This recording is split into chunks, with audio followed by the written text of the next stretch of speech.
सभी को नमस्ते। आज देखते हैं मार्केट में हुआ क्या। आज एक दुखद घटना और हुई है, एक प्लेन क्रैश हुआ है अहमदाबाद में। चलो पहले मार्केट देखते हैं। ये मिड कैप 150 का मंथली चार्ट है। तो मंथली चार्ट में तो कुछ हुआ नहीं है, जैसे नॉर्मल सा ही चार्ट है, मतलब ब्रेकआउट भी नहीं दिया है। ये है वीकली चार्ट।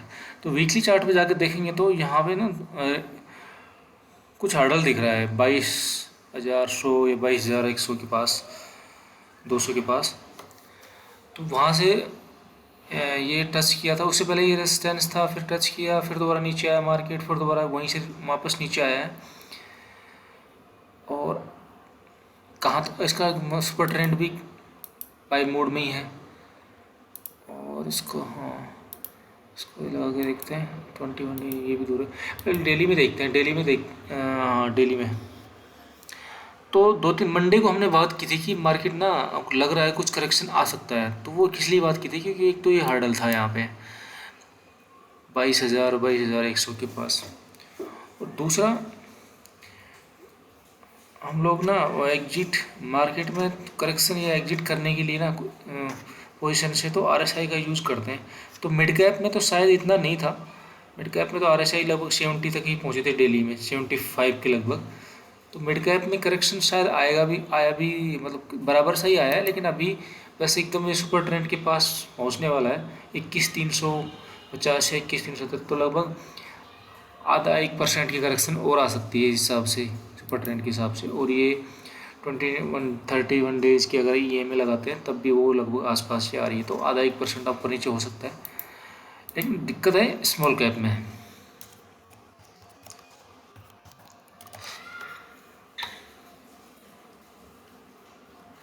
ये स्मॉल कैप 250 का चार्ट है। पहले मंथली पे जाते हैं। मंथली पे भी कुछ मतलब ऐसा है नहीं। ये ब्रेकआउट था, ये 3 महीने का 16,100 के लगभग, तो वहाँ से उसको ब्रेकआउट दिया, रिटेस्ट वगैरह किया नहीं है अभी।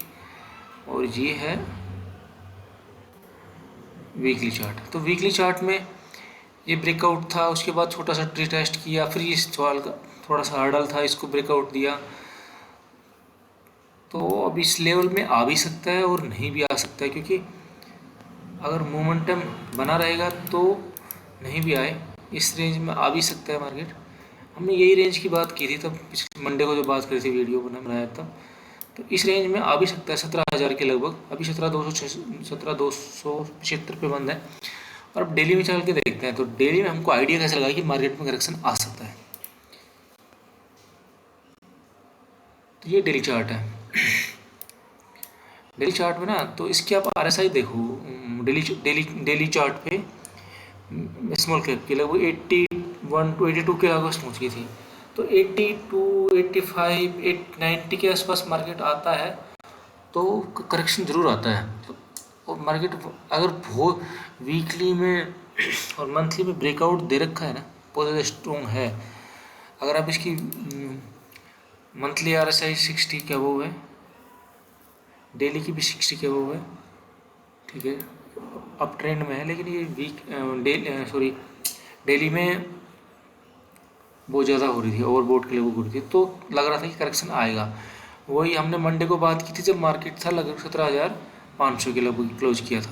उसके बाद मंडे को जब बात की थी तब 17,500, उसके बाद 2 दिन मार्केट ऊपर ऊपर किया, और ये तो हल्का सा टॉप बना के वापस नीचे आ रहा है। अभी कहाँ तक आ सकता है? आज क्लोज दिया, आज लगभग 1-1.5% नीचे डाउन था, 1.5%। अभी मेरा फीलिंग कहती है कि ये 17,000 तक आ सकता है। अपन सुपर ट्रेंड लगा के और देखते हैं। सुपर ट्रेंड लगा रहे हैं तब भी ये 17,100 के लोगों सुपर ट्रेंड आ रहा है, और 21 डेज़ के लगाते हैं तब भी इसी रेंज में आ रहा है। तो हम इसलिए बोल रहे थे कि मंडे को कि अभी नई पोजीशन नहीं लेंगे, जो पोजीशन आप अपने पास ऑलरेडी हैं उन्हीं को होल्ड रखेंगे। ये तो हुआ स्मॉल कैप मिड कैप में। अब 2-3 सेक्टर में बहुत अच्छा इंटरेस्टिंग बन रहे हैं। मतलब लास्ट वीक में निफ्टी रियल्टी और निफ्टी कैपिटल मार्केट इंडेक्स ने बहुत अच्छा ब्रेकआउट दिया था। तो पहले देखते हैं निफ्टी रियल्टी।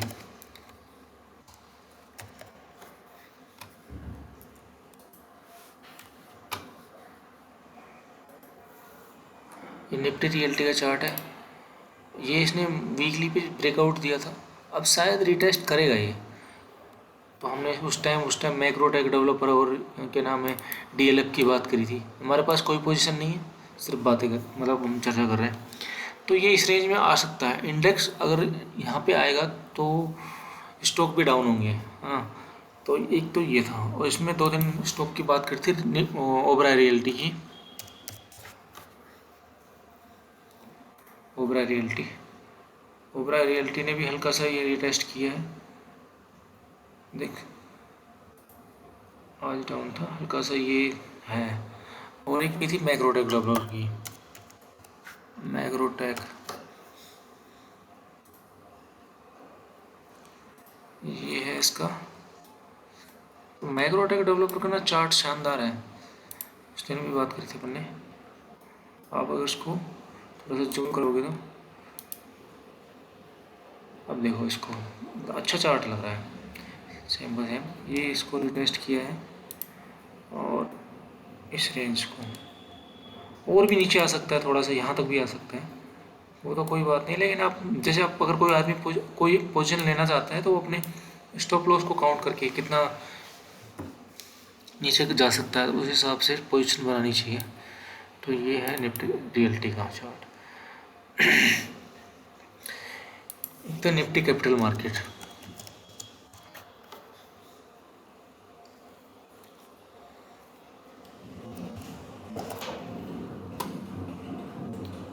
इसमें नहीं आया।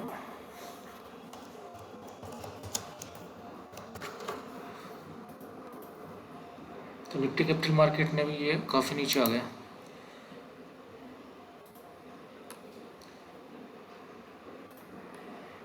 ये मंथली ब्रेकआउट था, इसमें तो रेल बनती है अच्छी तरह से मार्केट की चार्ट। अब देखो ये काफ़ी नीचे आ गया, आज ही आया शायद। ठीक है, तो इस रेंज में अगर आता है और जो अच्छे स्टॉक हैं तो उनको आप एक्यूमुलेट कर सकते हो। इसमें शायद हमने यूटीआई की बात करी थी, यूटीआई एमसी, यूटीआई एमसी, इसमें देखते हैं।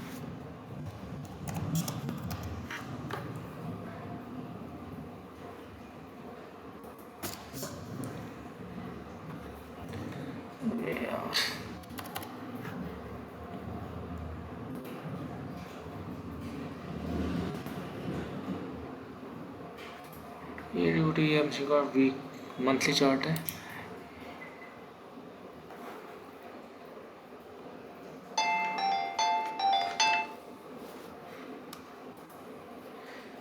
ये तो एक मिनट,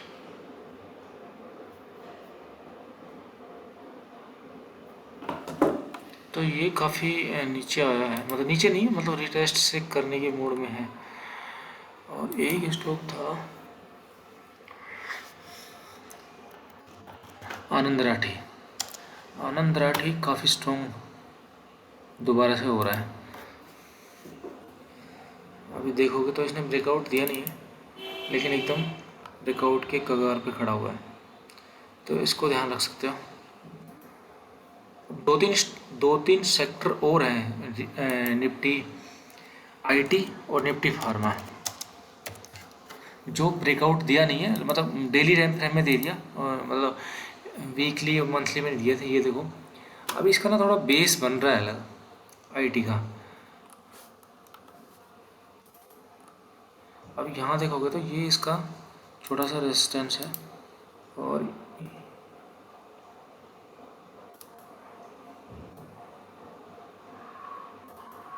अब इसको देखोगे तो इसका ब्रेकआउट अभी तो कल फ्राइडे है, कल देखते हैं ऊपर देता है नहीं देता। लेकिन इसने डेली पे ब्रेकआउट दिया, उसके बाद रिटेस्ट किया, और कल देखते हैं क्या होता है। तो निफ्टी आईटी में स्टॉक देते हैं कौन से अच्छे लग रहे हैं। अपन सिर्फ स्क्रीनर से देखेंगे, कोई अभी अपडेट हो ही नहीं है आज का, तो वॉल्यूम वगैरह अपडेट हो ही नहीं होगी। तो निफ्टी आईटी बीएससी आईटी में देखते हैं।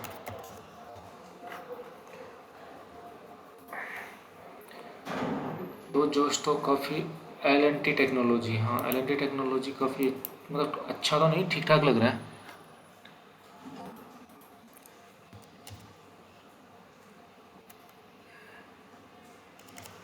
Electric technology.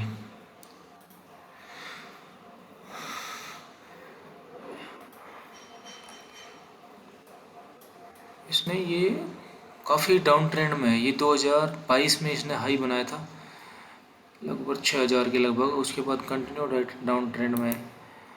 अभी इसको ये थोड़ा सा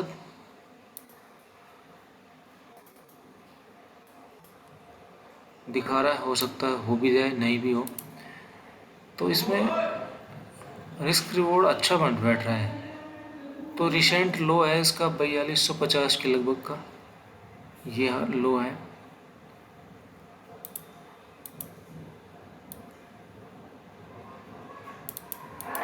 इस लो को ध्यान में रख के आप कुछ हल्की सी पोजीशन, इस पर तो कर्व वाली ट्रेंड लाइन लगाते हैं, कर्व वाली पे जल्दी ब्रेकआउट पकड़ में आता है। ये हाई, ये हाई, ये टच किया, कुछ पोजीशन ली जा सकती है हल्की सी। अगर ये इस ट्रेंड लाइन को ब्रेकआउट कर देगा तो फिर ऐड कह सकते हैं।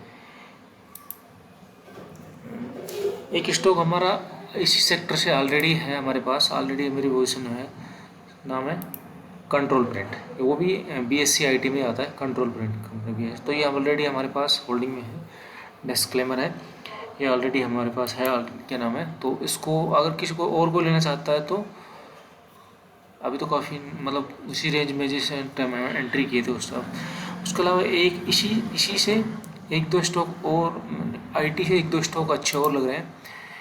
एक स्टॉक है जैनसार टेक्नोलॉजी, शायद मैंने कल देखा था। तो जैनसार टेक्नोलॉजी सबसे पहले ब्रेकआउट देने के, अभी ब्रेकआउट हुआ नहीं है, और एक LTI है, इसमें भी शायद ब्रेकआउट अभी हुआ नहीं है, लेकिन ये बेस बना रहे हैं। अब इसमें थोड़ी रिस्की काम है, अगर कुछ भी थोड़ा US से भी इधर उधर हो जाता है तो फिर इसकी पिटाई अच्छी होती है। थोड़ा सा मतलब पोजीशन लेने से ये चीज़ पोजीशन लेने से पहले अपनी ये चीज़ें ध्यान रखना ज़रूरी है। और तो कौन सा स्टॉक हो सकता है, OFSS,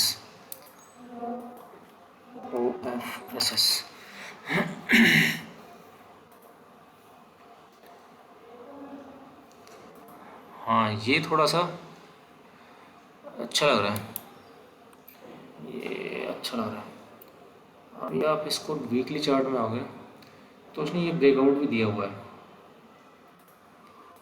ये देखो अभी ये ब्रेकआउट दिया हुआ है, और इसका सपोर्ट ट्रेंड भी इसी हफ्ते वो हुआ है, तो इसको ध्यान में रखा जा सकता है।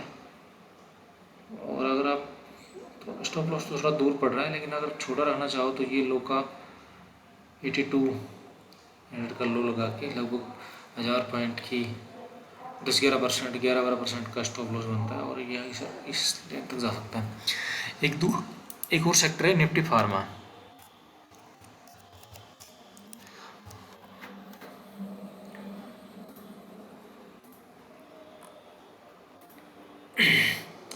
तो निफ्टी फार्मा का चार्ट भी सेम IT जैसा है, लेकिन निफ्टी फार्मा थोड़ा सा अच्छी बेटर पोजीशन में है IT के कंपेरिजन में।